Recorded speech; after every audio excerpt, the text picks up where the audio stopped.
आइए हम two way data binding का लेक्चर को देखते हैं कि टू वे डेटा बाइंडिंग होता क्या है। इससे पहले हमने जितना भी पढ़ा है वो वन वे डेटा बाइंडिंग है, लेकिन आपके पास एग्जाम्पल ऐसी हो सकती है कि मिसाल के तौर पर आपको एक सर्च बॉक्स बनाना है जिसमें सर्च करना है कि ये किस लोग आए और आपके स्टूडेंट पोर्टल में सर्च पे कुछ लिखें और वो क्या हो, नीचे जो लिस्ट आ रही है स्टूडेंट्स की वो फिल्टर हो जाए। तो ये सर्च टेक्स्ट बॉक्सेस की एक और रिक्वायरमेंट ये है, कोई भी आपकी पोर्टल पे आएगा तो वो सर्च टेक्स्ट बॉक्स के अंदर बाय डिफॉल्ट जो है उसकी लास्ट सर्च लिखी होगी, यानी लास्ट टाइम अगर मिसाल के तौर पर उसने क्लास 10 के स्टूडेंट्स को सर्च किया तो क्या है, फिल्टर टेक्स्ट बॉक्स में क्लास 10 लिखा हुआ होगा। आप जाके बेशक उसको चेंज करेंगे तो क्या हो, आप क्लास 10 फिल्टर हो रही होगी, अब आप क्लास 9 लिखेंगे तो क्लास 9 फिल्टर हो जाएगी। तो उसका मतलब ये हुआ कि आप इस टेक्स्ट बॉक्स के अंदर चाहते हैं कि स्टार्ट के अंदर कोई वैल्यू बाय डिफॉल्ट आ जाए, ठीक है। और फिर क्या हो, जब टेक्स्ट बॉक्स के अंदर आप कोई वैल्यू को चेंज करें तो आपके नीचे की लिस्ट क्या हो, ये जो है फिल्टर हो जाए, चेंज हो जाए। और उसके अलावा एक और रिक्वायरमेंट आपकी है कि जो आप फिल्टरिंग जिस बात पे कर रहे हैं, जिस चीज़ पे कर रहे हैं, वो लिखी हुई है कि फिल्टर बाय क्या है। तो इसका मतलब ये हो कि अगर मैं एक वेरिएबल मैंने बनाया सर्च फिल्टर का और मैं चाहता हूँ कि मेरे पास जो फिल्टरिंग है वो क्या हो, उन बच्चों की जो ग्रीन हाउस के हो, और बाय डिफॉल्ट मैंने ग्रीन लिखा हुआ हो, तो क्या हो, ये टाइप स्क्रिप्ट का कोड क्या हो, या आपका जाके HTML के कोड में अंदर यहाँ पे इनिशियली तौर पे क्या हो, यहाँ पे लिखा हो कि भाई पहले सर्च किया हो ग्रीन से, फिर ग्रीन को आप चेंज करके येलो लिखे तो क्या हो, वो येलो वैल्यू यहाँ पर आ जाए और येलो वैल्यू से कोई काम हो कि आपकी फिल्टरिंग हो जाए। तो ये क्या है, तो ये है कि ये टू वे डेटा बाइंडिंग, यानी आप इधर से भी डेटा लेके जाना चाहते हैं और दूसरी तरफ से भी डेटा लेके आना चाहते हैं। इसके बरखिलाफ इससे पहले आप प्रॉपर्टी बाइंडिंग में जब आप काम कर रहे थे तो आप सिर्फ एक तरफ की वैल्यू को चेंज कर रहे हैं, लेकिन अब आप क्या कर रहे हैं, अब आप इसके अंदर क्या कर रहे हैं, टू वे काम कर रहे हैं। तो अगर देखा जाए तो ये कुछ ऐसा हो रहा है जैसे कि प्रॉपर्टी बाइंडिंग को और इवन बाइंडिंग में जो काम हो रहा है दोनों का अगर आप ऐड कर दें तो वो काम हो रहा है।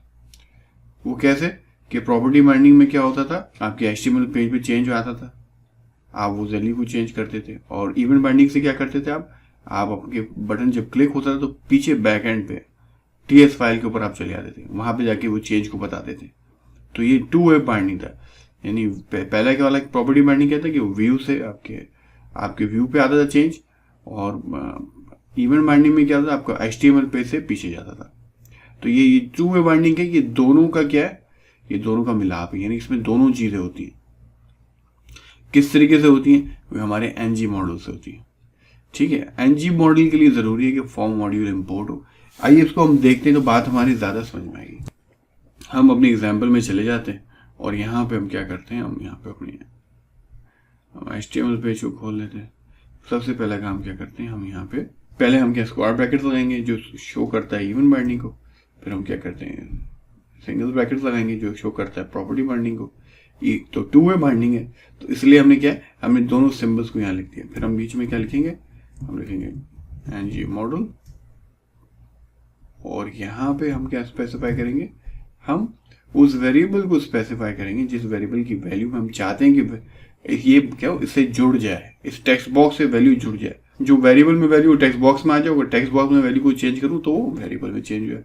तो हम इसके लिए क्या करते हैं, हम यहाँ पे एक वेरिएबल क्रिएट कर लेते हैं, ठीक है, और उस वेरिएबल का नाम हम रखते हैं फिल्टर। यहाँ पे हम इसको चल लिख देते हैं, पर यहीं पे आ देते थे फिल्टर टेक्स्ट कर देते हैं, और यहाँ पे भी आके वेरिएबल का नाम फिल्टर टेक्स्ट लिखते हैं। किस किस्म का वेरिएबल होगा, ये स्ट्रिंग की वैल्यू होगी, और बाय डिफॉल्ट में क्या पड़ा हुआ होगा, इसमें ग्रीन पड़ा हुआ होगा, ठीक है। ये काम हमने किया। उसके अलावा एक और काम हम क्या करेंगे, इसको यहाँ टेक्स्ट को इसको क्लोज करते हैं और यहाँ पे हम ये HTML का टैग लगाते हैं, और यहाँ पे हम लिख भी देते हैं कि भाई किस चीज से फिल्टर हो रहा है। तो कहते हैं फिल्टर बाय क्या चीज है हमारे पास, फिल्टर टेक्स्ट है, यूजर को पता भी चले भाई किस चीज से फिल्टर हुआ। और यहाँ पे ब्रेक का टैग भी लगा देते हैं, ये चीज क्लियर हो।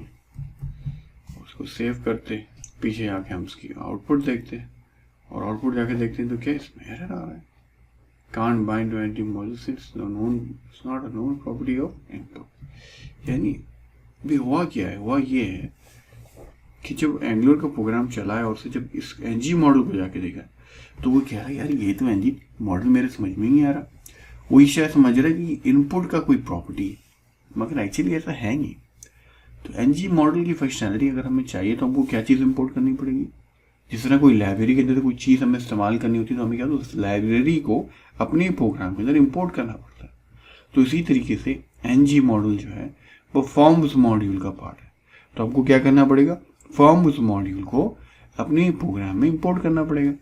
हमारे प्रोग्राम में जो है ये क्या है, मॉड्यूल बेस है ना। तो हमारे जिस मॉड्यूल पे हम अभी हम काम करें वो क्या, वो ऐप मॉड्यूल है। पूरे प्रोग्राम में एक ही मॉड्यूल, अभी हमने मॉड्यूल्स की तो बात ही नहीं की, सिंपल एक हमारे प्रोग्राम इसमें एक मॉड्यूल है। तो हमको क्या करना पड़ेगा, हमको यहाँ पे फॉर्म्स मॉड्यूल जो है इसको इम्पोर्ट करना पड़ेगा। तो हम इसको लाइए इम्पोर्ट करते हैं। उसके बाद क्या करना है, हमें फॉर्म्स मॉड्यूल को इंपोर्ट करना है अपने प्रोग्राम में। तो हम क्या करेंगे, हम ऐसे करेंगे और यहाँ पे फॉर्म्स मॉड्यूल को इंपोर्ट कर लेंगे। फॉर्म्स मॉड्यूल, अच्छा आपको याद होना चाहिए ब्राउजर मॉड्यूल क्यों हमने इंपोर्ट किया, क्योंकि ब्राउजर मॉड्यूल के अंदर सारे NGF और F और सारी की सारी चीज़ें क्या होती है वो ब्राउजर मॉड्यूल में होती है, इसको इंपोर्ट करना पड़ा था। और फॉर्म्स मॉड्यूल को हमने इसलिए इंपोर्ट किया कि इसमें NG मॉड्यूल की फंक्शनलिटी मिलेगी। तो हम सेव करते हैं और ये प्रोग्राम हमारा सेव हुआ, कंपाइल हो रहा है और ये सक्सेसफुली कंपाइल हो गया। यहाँ पे गए तो अब हमको क्या एप्लीकेशन दिख रही है। तो अब क्या हमारी फंक्शनैलिटी हमको क्या चाहिए, देखिए आप मैं यहाँ चेंज कर रहा हूँ, मैं लिख रहा हूँ ग्रीन येलो। तो क्या हो रहा है, जैसे मैं यहाँ वैल्यू को चेंज कर रहा हूँ क्या यहाँ पे भी वैल्यू चेंज हो रही है, सही है। और अगर मैं कोड के एतबार से देखूँ तो क्या हो रहा है, कोड के एतबार से जाऊँ यहाँ पे चले जाऊँ वापस, तो एक्चुअली हो क्या रहा है, एनजी मॉडल से क्या हुआ, मैंने फिल्टर टेस्ट की जो स्ट्रिंग थी ये वाली स्ट्रिंग जो थी, इससे मैंने इसको क्या किया, मैंने बाइंड कर दिया।